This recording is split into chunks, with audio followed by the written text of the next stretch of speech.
یہ جو گلگت بلتستان کے لیے کر سکتے تھے، ابھی تک میں نے کوئی اور اس کی قابلیت کا انسان گلگت بلتستان پہ تو نہیں، میں سمجھتا ہوں کہ کہیں بھی پاکستان میں چیف منسٹر ہوتے، یہ آؤٹسٹینڈنگ انسان ہے۔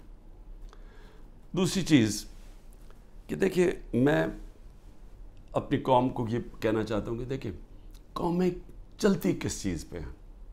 ایک انسانی معاشرہ، پھر سے میں آپ کو بتاتا ہوں، جانوروں اور انسانی معاشرے میں فرق ہی ایک چیز ہے، انصاف۔ کیوں اتنا ہمارے دین میں انصاف کے اوپر زور دے؟ کیوں اللہ نے انصاف کہا ہے؟ کیوں سارے پیغمبروں کو کہا ہے کہ ایک ہی پیغام لے کے جاؤ کہ انصاف قائم کرو اللہ کی زمین پہ؟ سارے پیغمبروں کو کیوں نبی صلی اللہ علیہ وسلم نے کہا کہ میری بیٹی بھی اگر جرم کرے گی اس کو سزا ملے گی؟ قانون کے اوپر کوئی نہیں ہے۔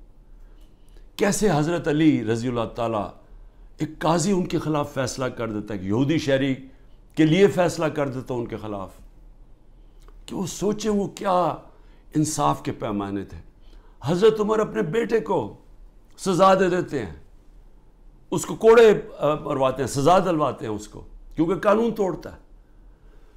اور کیوں جب وہ پرشین ایمپائر کا جب ایمبیسڈر کو بھیجتا ہے ان کا کہ پتہ تو چلو یہ کون ہے مسلمان، اور وہ جب جاتا ہے حضرت عمر کو ڈھونڈنے کے لیے تو وہ دروازے پہ جاتا ہے، وہ کہتے جی، وہ جب ان کے عام سا دروازہ ہوتا ہے، وہ کہتے جی وہ دیکھیں درخت کے نیچے سوئے ہوئے ہیں۔ تو وہ جا کے جب واپس بتاتا ہے تو وہ آگے سے وہ کہتا ہے کہ جس ملک میں انصاف ہو اس ملک کا سربراہ، اس کو کوئی گارڈز کی ضرورت نہیں ہوتی، اس کو وہاں امن ہوتا ہے، اس کی جان کو کوئی خطرہ نہیں ہوتا ہے، جو انصاف دیتا ہے معاشرہ۔ اسی پہ چرچل، وسٹن چرچل جب تباہ ہو رہا تھا برطانیہ، ہٹلر کی فورسز کھڑی ہوئی تھی بارڈر فرانس میں، تو وہ جب لوگ پوچھتے ہیں کہ ہم بچ جائیں گے، اس نے کہا عدالتیں انصاف دے رہی ہیں تو ہم بچ جائیں گے۔ یعنی قوموں کی جو بنیاد رکھی جاتی ہے وہ اخلاقیات کے اوپر۔ انصاف، جب ایک معاشرے میں انصاف ہوتا ہے، ان کے اخلاقی معیار ہوتے ہیں، قانون کے نیچے سب ایک برابر ہو جاتے ہیں، وہ معاشرے آزاد ہو جاتے ہیں، اور آزاد معاشرے ہی ترقی کرتے ہیں۔ آپ کیوں اللہ نے جو اپنی آزادی کے لیے جو اپنی جان دیتا ہے، کیوں اللہ نے اسے شہادت کا رتبہ دیا ہے؟ اب سوچیں کہ اللہ نے پیغمبروں کے بعد شہید کا رتبہ دیا ہے، کہ جو آزادی کے لیے اپنے لیے جان دیتا ہے۔ کیوں اتنا بڑا رتبہ ہے؟ کیونکہ اللہ بہتر جانتا ہے کہ صرف آزاد معاشرے ہی اوپر جا سکتے ہیں، صرف وہی معاشروں کا عروج ہوتا ہے۔ آپ ذرا امریکہ کے وار آف انڈیپینڈنس دیکھیں، جو انہوں نے انگریزوں کے خلاف اپنے آپ کو آزاد کیا تھا، وہ میرے خیال میں 58 لوگ تھے جنہوں نے فریڈم ڈیکلریشن سائن کیا تھا۔ ان کی زندگیاں دیکھیں، ایک ایک نے کیا آزادی کے لیے کیا کیا برداشت کیا، ان میں سے کتنوں کو قتل کیا گیا، تشدد کیا گیا، ایک ایک کا دیکھیں۔ ان کے کاروبار تباہ ہو گئے، انہوں نے کتنی قربانیاں دی اپنی آزادی کے لیے، اور وہی امریکہ پھر دنیا کی سپر پاور بنا کیونکہ آزاد تھا۔ غلاموں کی کوئی مستقبل نہیں ہوتا۔ تو میری قوم، میری غور سے بات سن لیں، جو یہ کر رہے ہیں اس وقت، جن لوگوں کو نہ کوئی تاریخ کا پتہ ہے، سب سے بڑی بات یہ کہ ان کو تو ہمارے دین کے اصولوں کا ہی نہیں پتہ۔ جو وہ لوگوں سے ظلم کر رہے ہیں، کبھی ظالم انسان مسلمان ہو ہی نہیں سکتا، کیونکہ جو ظلم ہے، ہمارے قرآن کے اندر لکھا ہوا ہے کہ ظلم برداشت کرنے سے بہتر ہے مر جاؤ۔ غلامی، یعنی غلامی ہمیں آزاد کرنے کے لیے لا الہ الا اللہ آیا تھا، نہیں ہے کوئی خدا سوائے اللہ کے، ہم انسان کو غیرت دینے کے لیے آیا تھا۔ اور جہاں بدترین انسان کو انسان کی غلامی کروائی جا رہی ہے، کوئی قانون نہیں ہے، ڈنڈے مار رہے ہیں، جیلوں میں بھرا ہوا ہے، تشدد کر رہے ہیں، گھر توڑ رہے ہیں لوگوں کے، گھروں کے اندر گھستے ہیں، نہ عورتوں کی پرواہ کرتے ہیں، بچے اٹھا کے لے جاتے ہیں۔ عامر مغل کے 5 بچے، 4 چھوٹے بچے اٹھا کے لے گئے۔ ایک ہمارا کارکن تھا، وہ نہیں تھا تو اس کے بچے اٹھا کے لے گئے، کسی کی بہنیں اٹھا کے لے گئے، ہمارا ایک کارکن کا بہن اور اس کے بھائی اٹھا کے لے گئے، کیونکہ وہ ٹکٹ ہولڈر نہیں تھا گھر پہ۔ گھر توڑ دیتے ہیں, گھر لوٹتے ہیں, پولیس گھر لوٹ رہی ہے. اور تو لوگوں کو چھوڑو, ایکس پرائم منسٹر پارٹی کے ہیڈ کے یہاں 40 لوگوں نے دروازہ توڑ کے آئے اور سارا گھر جو جو چیزیں ملی لوٹی اور لوگوں کو مارا, پکڑ کے لے گئے. وہ بیچارے خنسامے کو لے گئے, وہ جو مالی تھا اس کو اٹھا کے لے گئے, ان کو جس طرح جیل میں رکھا. میری بہن کے میں بتایا ہوا کہ خنسامے کو اٹھا کے لے گئے. وہ کہتا جی آدھا وقت آدھے ہم کھڑے ہوتے تھے کیونکہ سارے ایک وقت پہ لیٹ نہیں سکتے تھے. وہ ایسے اوپر سے گرمی لیتا, اس کو بیماری ہوگی وہاں, تو اس کی پہلے تو ریزسٹنس ختم ہوگی, کھانا بھی نہ دیں صحیح طرح. وہ ابھی تک وینٹیلیٹر کے اوپر پڑا ہوا ہے. ایک غریب آدمی جس کے اپنی زندگی کی جنگ لڑ رہا ہے. عورتوں کو پکڑا ہوا ہے جو عورتوں سے کر رہے ہیں. ڈاکٹر یاسمین دیکھیں, ان کی عمر دیکھیں, کوئی نہیں دیکھ رہے, نہ عمر دیکھ رہے, نہ کچھ دیکھ رہے. اور ان کا جرم کیا ہے؟ صرف جرم ایک ہے کہ عمران خان کو ختم کرنا ہے. اپروور بنا رہے ہیں, لوگوں کو پکڑ رہے ہیں. جی اچھا جی آپ صرف یہ کہہ دیں کہ عمران خان نے کروایا ہے. اعظم خان کو اٹھا کے لے گئے پرنسپل سیکرٹری کو اٹھا کے لے گئے, پتہ نہیں کہ 3 ہفتے سے وہ غائب ہے. اپروور بنائے جی, کوئی عمران خان کے خلاف دے, جس کو پکڑتے ہیں عمران خان کے خلاف کوئی سٹیٹمنٹ دیں. شہباز گل کو جب پکڑا کوئی عمران خان نے تمہارے سے سٹیٹمنٹ دلوائی ہے. یہ جو بھی میرا کل نیب میں گیا, وہ جو توشہ خانہ کیس کی, وہ فلانے آدمی نے وہاں دبئی میں جا کے کہا کہ جی مجھے گھڑی بیچی ہے. وہ فراڈ آدمی, اس کے اوپر کیس کیا ہوا ہے. میں نے وہ جیو کے اوپر کیس کیا ہوا جنہوں نے کیا ہے, میں انشاءاللہ وہ کیس عدالت کے اندر جیتوں گا. وہ ایک بھاگا ہوا ناروے سے, اس سے انہوں نے بیان دلوا لیا تھی عمران خان نے وہ گھڑی بیچی ہے کسی کو. میں صرف یہ آپ کے سامنے یہ ساری چیزیں کیوں رکھ رہا ہوں؟ میں یہ رکھ رہا ہوں کہ اس طرح کوئی دنیا کا مذہب معاشرہ نہیں چل سکتا, بچ نہیں سکتا. کوئی جس معاشرے کی بنیاد میں کوئی موریلٹی ختم ہو جائے, جس معاشرے کے اوپر جس طرح مولانا رومی نے کہا تھا, انہوں نے کہا قوم کیسے مرتی ہے جب اچھے برے کی تمیز ختم کر دیتی ہے, مر جاتی ہے. امر بالمعروف اللہ کا حکم ہے کہ اچھائی کے ساتھ کھڑے ہو, برائی کے خلاف کھڑے ہو. سارے ملک کے بڑے بڑے ڈاکو جو 30 سال سے اس ملک کا پیسہ چوری کر کے باہر لے کے جا رہے ہیں, جن کے اوپر اتنے کیسز ہیں چوری کے, 30 سال سے کیسز بن رہے ہیں ان پہ. اور یہی افسوس سے کہنا پڑتا ہے کہ یہی اسٹیبلشمنٹ ہمیں فیڈ کرتی تھی کہ جی انہوں نے اتنی چوری کی, فلانے نے اتنی چوری کی. میں سب سے زیادہ ان کے خلاف کھڑا تھا, ان کی چوریوں کے. ہمیں پوری طرح ڈیٹیلز دی گئی. جنرل امجد نے مجھے بتایا, جب پہلے نیب کے چیف تھے, انہوں نے باقاعدہ بتایا ان کی پراپرٹیز کتنی باہر ہیں. جنرل مشرف کے دور میں پبلش کی گئی کہ کتنی زیادہ پراپرٹیز ہیں نواز شریف کی اور آصف زرداری کی ملک سے باہر. اس کے بعد وہ ان کو NRO دے دیتے ہیں, وہ پھر لوٹتے ہیں, پھر ان کے اوپر کیسز بنتے ہیں, اور وہ پھر آ کے جناب جنرل باجوہ صاحب ان کو پھر معاف کر دیتے ہیں, پھر وہ NRO مل جاتا ہے ان کو, وہ پھر اوپر اور اب پلان بن رہا ہے کہ مزید آگے ان کو بٹھایا جائے. دبئی میں بندر بانٹ ہو رہی پاکستان کی. اچھا جی زرداری سندھ اس کو دے دینا, MQM کو کراچی دے دینا, اور یہ نون لیگ کو سینٹرل پنجاب دے دینا, وہ اور جو نئی پارٹی بنی ان کو اتنی سیٹیں دے دینا. ہاں کیونکہ پیٹیں بڑی سٹرونگ ہے KP کے اندر, چلو ان کو ساتھ ملا دینا, اس کے ساتھ مولانا فضل الرحمان کے ساتھ. کوئی انسان نہیں ہم بستے. یہاں 250 ملین کی آبادی ہے, 25 کروڑ کی. ہماری کوئی حیثیت نہیں ہے. ہمارا بندر بانٹ ہو رہا ہے جی, یہ ہوگا کہ اب یہ وہ گدیں بیٹھی ہوئی ہیں نوچنے کے لیے, پیسے باہر پڑے ہیں, جائیدادیں باہر ہیں, بینک بیلنس باہر ہیں, میٹنگز باہر ہیں, ان کی علاج باہر ہے, شاپنگ باہر ہے, لیکن وہ پاکستان کے فیصلے کر رہے ہیں جی سب بیٹھ کے. تو میں اپنے پاکستانیوں آپ کو کہنا چاہتا ہوں, دیکھیں اپنا ایمان مضبوط کریں, لا الہ الا اللہ کا مطلب سمجھیں, اپنا مقام سمجھیں. آپ واحد دنیا کی وہ قوم ہے جو بنی تھی, ملک بنا تھا اسلام کے نام پہ. اسلام کے جو اصول ہیں ان کے اوپر خدا کا واسطہ کھڑے ہوں.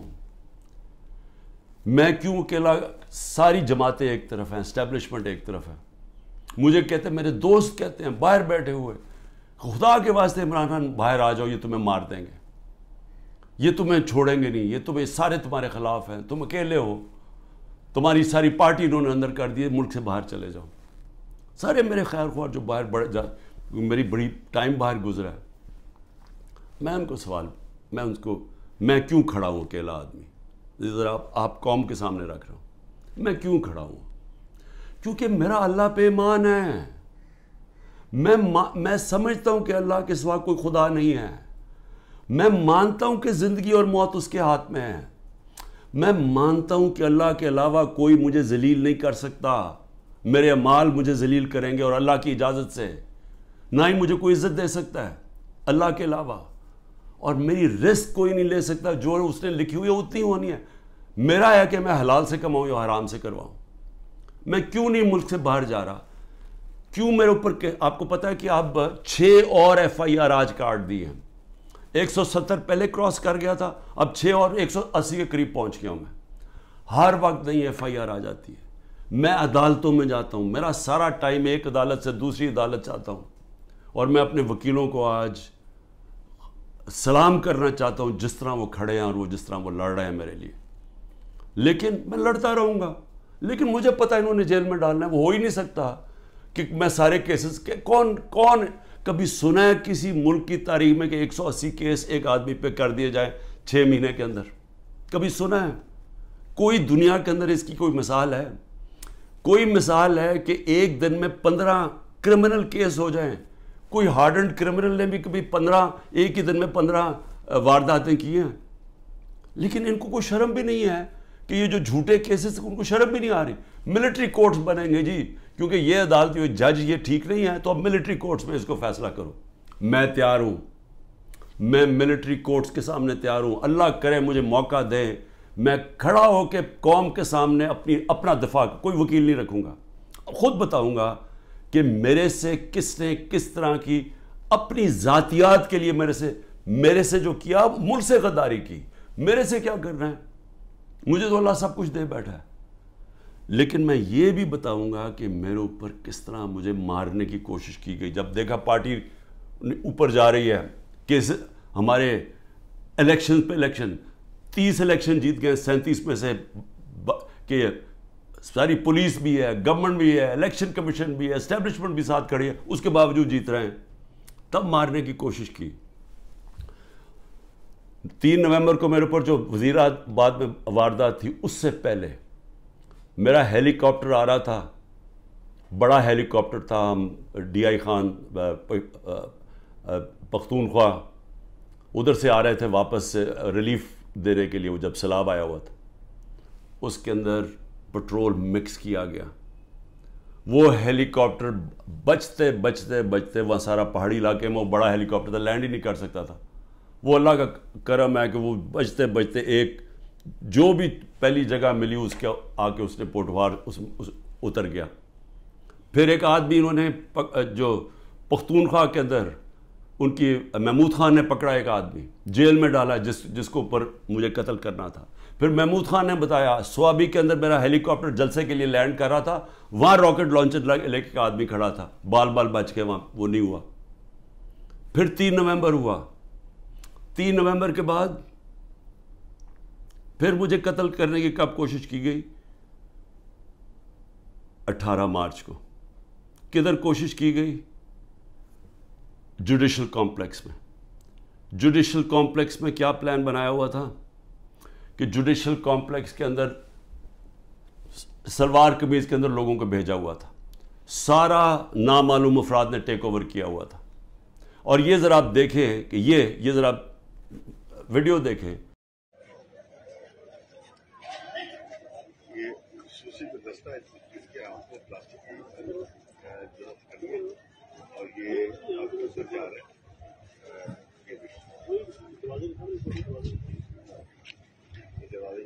ایک خصوصی دستہ ہے جو کہ جن کے ہاتھ میں پلاسٹک کی کڑی ہے اور وہ عدالت کے طرف جا رہے ہیں.